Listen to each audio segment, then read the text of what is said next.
Thank you so much for joining me today for the great debate. Which game is more difficult, snooker or pool? I'm just kidding. Everybody knows snooker's more difficult. But it's an interesting topic. In fact, every once in a while, when you make YouTube videos, you get a comment that you'll never forget. And there was one, there was a snooker video I was reacting to, and I mentioned pool. And one of the top comments was just like, pool is a joke compared to snooker. Like pool players or snooker players laugh at pool players. I was like, holy shit. I didn't know it was like that. I didn't know there was animosity. That's always funny how that works, isn't it? It's kind of like tennis and pickleball. Do you guys even know what pickleball is? I don't know if that's like an international phenomenon, but it's basically just a smaller, slower tennis. And so, of course, it's quite a bit easier to pick up and play than tennis. But the games are similar, but they have like a rivalry. It's like, but the games are so similar. It's kind of weird. You'd think the tennis players and the snooker players would be the ones with the rivalry. Hey, my game is better. They're totally different. My game's better. No, it's the ones that are almost like very similar. Snooker and pool. Where it's like, oh, there's some kind of rivalry or something. But I think everybody knows snooker's almost by definition more difficult. It's a bigger table. I like them both. I've never played snooker. I would love to play snooker. I have never seen a snooker table in real life. But anyway, I think the topic is interesting, and I'm sure there's some insights about it that I don't know or haven't, I don't know. So I'm very excited to react to this video by Kamui Brand. Link down below. Check them out. Let's see what it's all about. The 2021 US Open was a wild ride for many reasons, but one of my favorite subplots from the tournament was the late entry of snooker superstar Judd Trump. For anyone who's never heard of snooker before, it's possibly the single most British thing to ever exist. It's played on a massive table with very small pockets, and everyone dresses like they've got a Are the pockets smaller than a pool table? chaperone a prom right after the match, and they won't have time to change. It also happens to be an incredibly difficult game that requires an almost superhuman ball pocketing ability to play. And I feel like, I could be wrong. Maybe the pockets are a little bit smaller. The table's obviously much bigger, which makes it, proportionally the pockets are much smaller in proportion than a pool table. But I wonder if they're actually smaller. Actually, let me just look it up. All right, guys. Are snooker pockets smaller than pool pockets? There we go. Corner pocket size, snooker, 3 3/8 inch. Oh, wow. They are smaller. So not only is the table way bigger, the pockets are actually quite a bit smaller.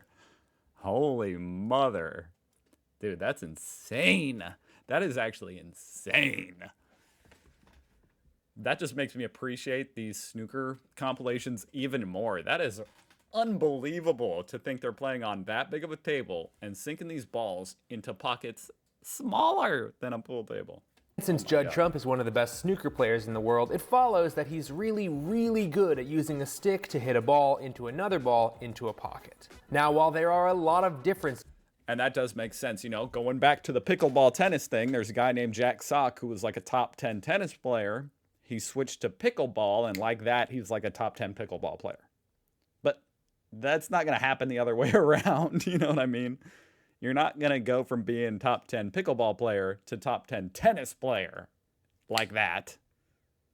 Because tennis is the more, the bigger game. It's more difficult to master. And I can imagine that's the same with pool. You're probably not going to get a top 10 pool player to go to a snooker tournament and just kill it. Obviously, he's going to be better than an average person, but that would actually be interesting to see. between pool and snooker, some of the shooting skills obviously translate between games, and a number of really excellent snooker players have been able to cross over and play very high-level pool with seemingly minimal practice. This has created a general rise. Look how big the balls look and the pockets. It is almost comical. When you go from watching a lot of snooker, you see the pool table, it's like, oh my god, that looks like easy mode. Rivalry between snooker players and pool players, and created this sentiment where snooker players think they can kick any pool player's ass at pool, and pool players think, nah-uh. So naturally, when Judd Trump's name appeared on the list of entrants to the 2021 US Open of Pool, snooker players started saying things like he might actually win this whole thing outright. What a shot. And pool players immediately started saying he might get eliminated after his first 2 matches. There was a lot of hype around Judd Trump entering, and the company that runs the event, Matchroom, was more than happy to pile on. Judd was on the posters, his game were all set to play on the televised table. Judd had That is really hype. I love gimmicky stuff like that in sports. This is awesome. His whole crew with him. It was exciting. The thing about the US Open is that literally anyone is allowed to play. I mean, I was signed up for the 2020 US Open before it got canceled by the same thing that got everything canceled that particular year. That thing. I am saying anyone is allowed to play. And since the draw is random, Judd Trump got put up against a guy named Joe McGee. Now, Joe seems like a great guy, but he wasn't exactly there to win the How could someone like an amateur have such an amateur sounding name? US Open, Joe McGee. U.S. Open. I feel It's like John Doe. you know, I'm entitled to a vacation. I can go down to Atlantic City and play in the U.S. Open. I mean, what's working? You play against all the big guys. So I said, hey, why not? So Judd comes That's cool. in, and once he got acclimated to the table, he put a beating on Joe McGee and won 9-0. Suddenly, the snooker crowd is starting to get a little louder, and the pool crowd is starting to get a little more defensive. Of course. Okay, but I want to see Judd go up against a great pool player. That would be more interesting. Of course he won, they said. He wasn't playing against a professional. But 9-0 is a little hard to take. The next game, Judd came up against another amateur pool player, Juval Kumar Patel. Now, Juval Kumar hit some nice shots, including these two. He also wasn't sure. Look at this shot. Wow. Right you are, Jason. Good shot there. Nice shot. But once again, Judd used his superior ball pocketing skills to take down another match 9-2. So now snooker Dang fans it. are starting to feel themselves a little bit, and that's to be expected. The snooker guy is cruising through pool guys, and it's starting to remind them Darn of you, snooker! the times snooker guys like Ronnie O'Sullivan, Jimmy White, Steve Davis, and Alex Higgins came over to the US and cruised through Americans like they were running the New York Marathon. But Judd isn't like running rack after rack here. He's missing balls and having to come up with some really wild shots because he overruns position, the kind of thing you'd expect from someone who doesn't play a lot of pool, but can make almost anything on the table. And to Judd's Interesting. credit, he's being really cool about it. It's not like he's walking around calling out the best pool players. He's playing his game, staying humble, and not really coming up against any professionals. That's cool. I really respect that. You know, because at the end of the day, there's nothing. I don't see why there needs to be any animosity or any like bullying about it. You know, like, y'all are trash. As he advances to the third round, he faces off against That would be hilarious, though. Abdullah Al-Shamari, who I couldn't find a lot of information on, but apparently he's got some pool skills. He actually wins the first game and puts a couple more on the string, but again, Judd Trump comes through and cleans up missed opportunities, hits some nice shots, and generally stays cooler under pressure, closing the match out 11-5 and winning his third in a row. Now again, it wasn't exactly a clean game and he missed some shots, but snooker fans at the US Open were really excited to tell you how Judd Trump was going to win the whole thing and that basically any professional snooker player had a shot at the title and snooker was the superior game and blah blah blah. Now I was there, and while I was mostly rooting for everyone to have a really nice time, I did notice some pool fans getting pretty irritated at the increasingly boisterous snooker fans. So why are snooker fans even there? That's what I'm. Did they really fly all the way to America to attend the pool US Open? Now things are at their tensest and the stage is set for match I'm not saying they shouldn't be there. I'm more so just impressed. Like, they really went all that way? 4. But this time, Judd Trump is playing Jason Shaw. Talk about a learning curve. Judd went from playing amateurs to playing multiple world champion, Okay, here we multiple go. Moscone Cup MVP Jason Shaw, and the battle lines are drawn.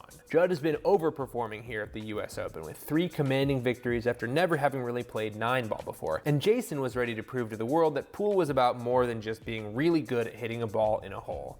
And Jason Shaw proceeded to beat the molasses out of Judd Trump. Okay. And it's not even close. Jason is hitting bank shots, combo 9 balls, weird little carom shots, jumping, defensive shots, running racks, and Judd Trump has to sit and watch as the collective pride of pool players is being immortalized one. You know, and that makes sense.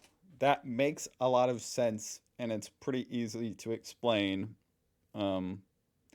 Regardless of which is easier, you still need to understand the table dynamics. They're going to be different.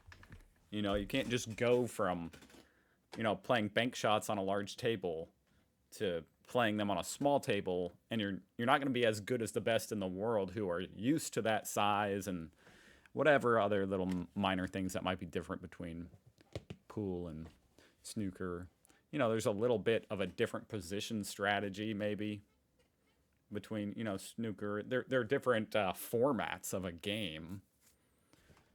9 ball at a time. As Jason goes up 2-0, 4-0, 6-0. And I can imagine the break. The break is just a pretty different type of opening in snooker versus pool. 8-0, you could just feel the tension leave the room. Of course pool players can beat snooker players at pool. It's a different game. Snooker fans kind of acted like they were just kidding around the whole time and offered half apologies, and pool fans accepted their half apologies and even cheered and clapped when Judd Trump won a game at 9-0 to get a point on the board 9-1. But he does make it. Well done. He's on the board. They let him hear it here in AC.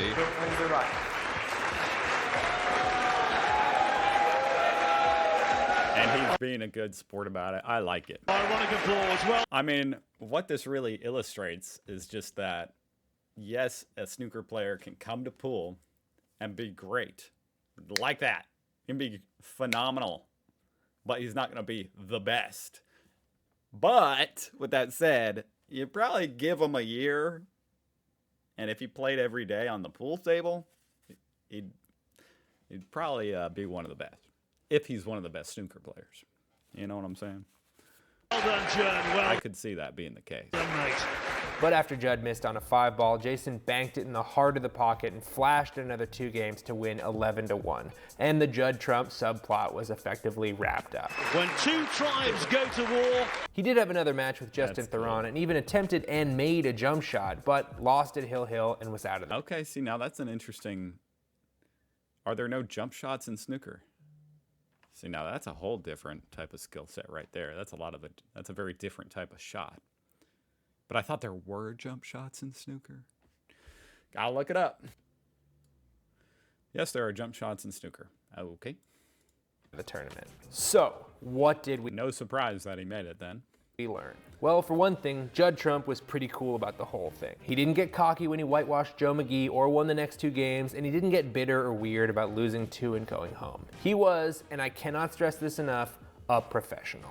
We also learned that pool is its own game with intricacies and can't really be picked up in a couple of months even by a master snooker player. Still, snooker is obviously a wildly difficult game, and pool players like me actually probably do have some sort of subconscious insecurity that maybe the game of pool is just an easier version of snooker.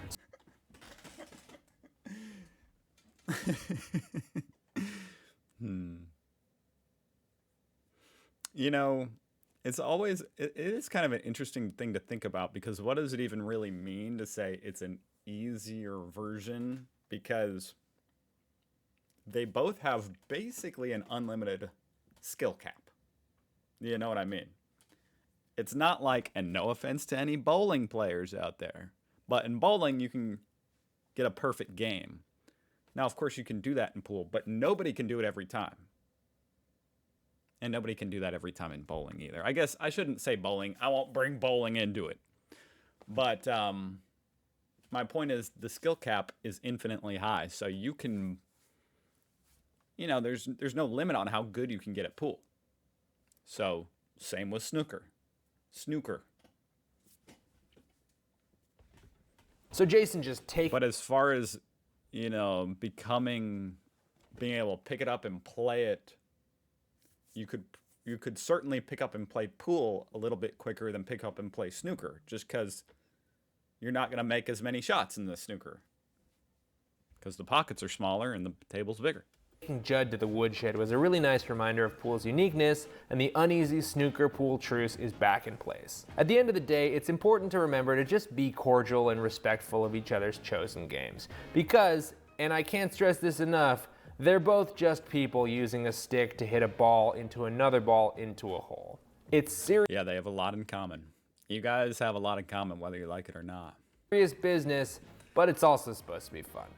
Okay, you crazy kids, have a good one. I'm Raleigh Williams. Okay, that was a really great video. I really enjoyed that, especially that story of Jude Trump. That was really fascinating. But I will say, I want to hear kind of the flip side. You know, this guy is a pool player making a video about the subject. I want to hear a snooker player make a video about the subject, because I feel like he might be a little bit more, I don't know, harsh. It might be a little bit more dramatic. We'll see. We'll see. It's a fun subject. I really want to try snooker. Hopefully I can try it one day. Anyway, I'll see you guys tomorrow. Thank you very much for watching, and goodbye.